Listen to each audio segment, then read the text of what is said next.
Hey everybody, and welcome back. In this video we're going to talk about a few things to do, a list of 10 actually to do before you purchase a design. It's a little bit of homework, but it really helps out. Now the first thing is check for hoop sizes. So you need to make sure that your hoop size is one that you have.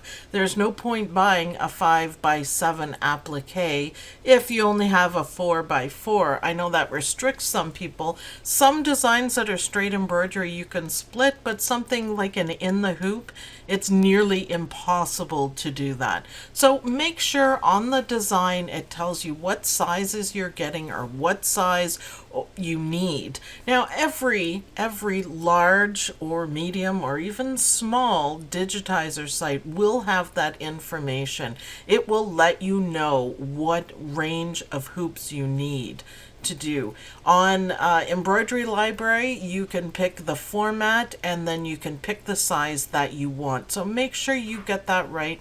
Make sure you know what your largest hoop size is so it'll fit in.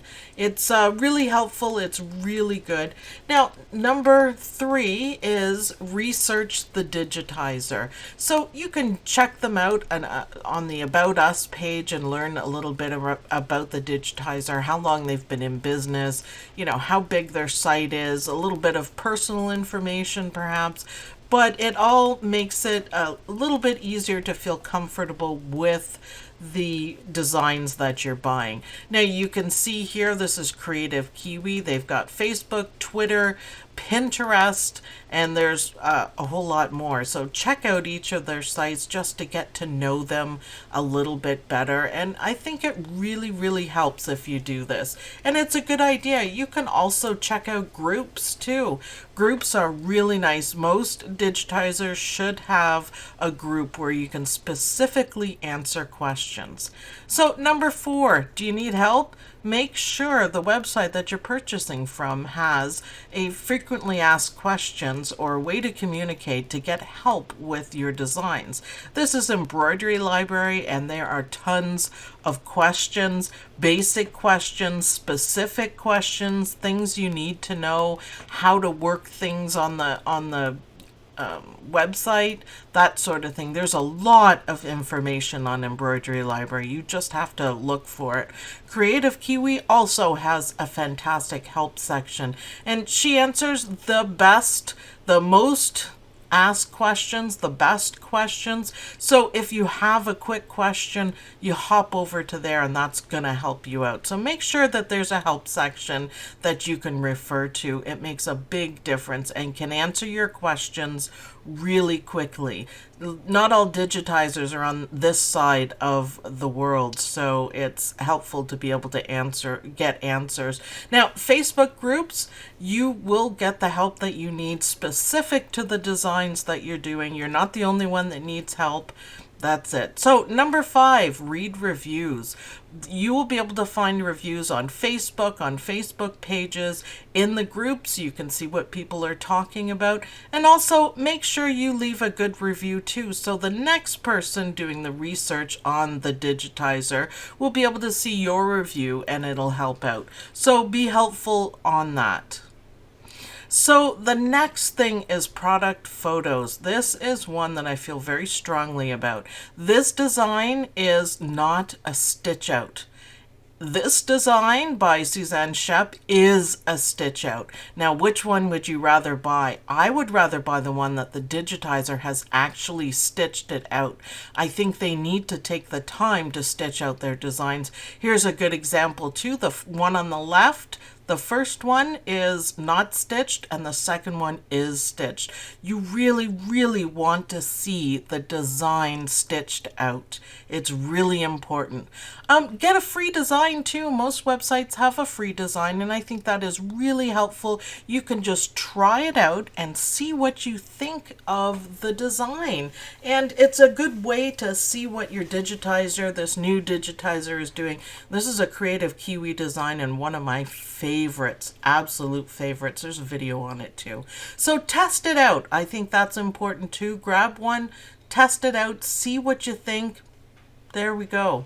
Number 8, always test stitch your design on a scrap of fabric, your new design, before you stitch it on a shirt or something else. Test it, watch it stitch out, make sure it's exactly what you need for the project that you're working on, and it'll be very helpful. A lot of people buy a design that they like and they go ahead and put it on a shirt and there's a problem.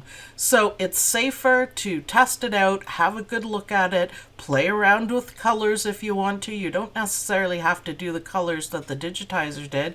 You can come up with your own designs on it and your own fabric and whatever you're going to do with it. So do test stitch out, make sure it's a really good design for stitching for what you need. That is the best advice I could give on this. It really will save you a lot of frustration and anger. Yeah, so you don't ruin anything. So very helpful. It is also very helpful to test stitch it on the same material that your actual design is going to go on. So if you're going to do it on a shirt, grab an old shirt and stitch it on there, and then you can really see how good or bad it's going to look on the final design. So super helpful. Take the time, test stitch. It'll be worth it in the end for sure. Number 9, no copyright designs. Well, obviously I can't show you any copyright designs, but I would encourage everyone to support real designers that are not designing embroidery from other people's work. So no mice, you guys know who I'm talking about.